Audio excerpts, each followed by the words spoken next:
You work for these people. You bear their trust. It is your responsibility to do what is in their best interest. Your duty is to serve them wisely and well and in the most honest fashion you can. That's what I've tried to do, and that's what my dad taught me, and that's what he did. Very loving family, wonderful family. My mother was the pillar that kept everything together. Dad was a hard campaigner. He was 23 years in the Congress. We were poor as Job's turkey. And we had all of a sudden found we had lots of relatives when the Depression came along.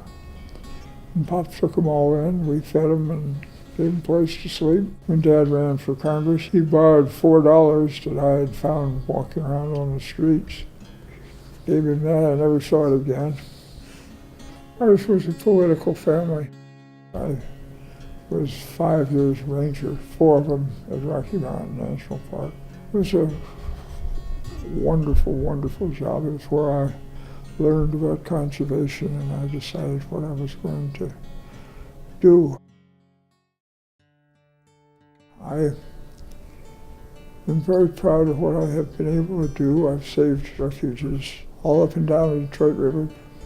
I served 40-some years on the Migratory Bird Commission, and I saw to it that the government put the money into it that it had to buy the land that it had to have to save the migratory bird population. But one time I stopped the natives from stealing better than 4 million acres of land. They took me to court, courts denounced me. I was good on the law, and I saw to it that the law prevailed, even though the natives and their law firms didn't particularly like it.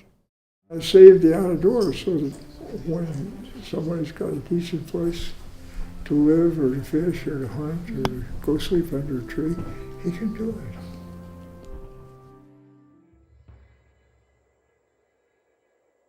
This country would have blown apart. People were marching in the streets, they were rioting, they were sicking dogs on people in the South. They were jailing folks without reason, and we had to see to it that our African American minority groups got fair treatment, just like anybody else.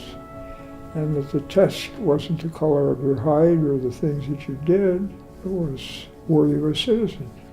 And that was something that had to be resolved. Well, we did it, and it made the country a better place for everyone.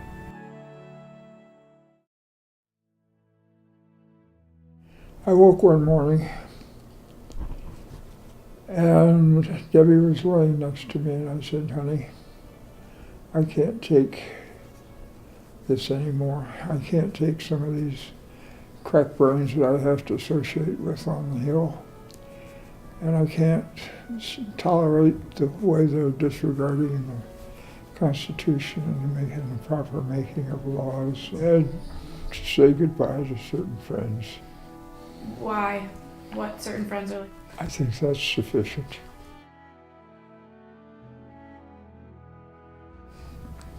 Well, I married the lovely Deborah. That was something important. I raised 4 kids. That was important.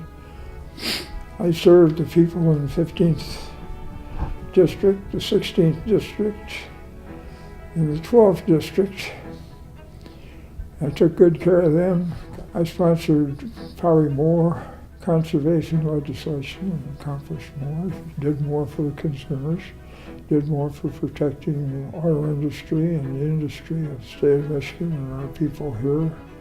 I was a major author of Medicare, the Civil Rights Bill, Voting Rights Bill. Michigan has always been home, and we've always come home to Michigan because it is home. You don't necessarily have to run for office. There's all kinds of things you can do to make the country better and to see to it that people do better in terms of holding office or having jobs or having rights or being able to attend movies or have dinners out or go to school of their choice or live where they want. That's how justice should be done in this country to all our people. If you have good values and good principles and adhere to them faithfully, you will do fine. And you have to have them and you have to stand with them.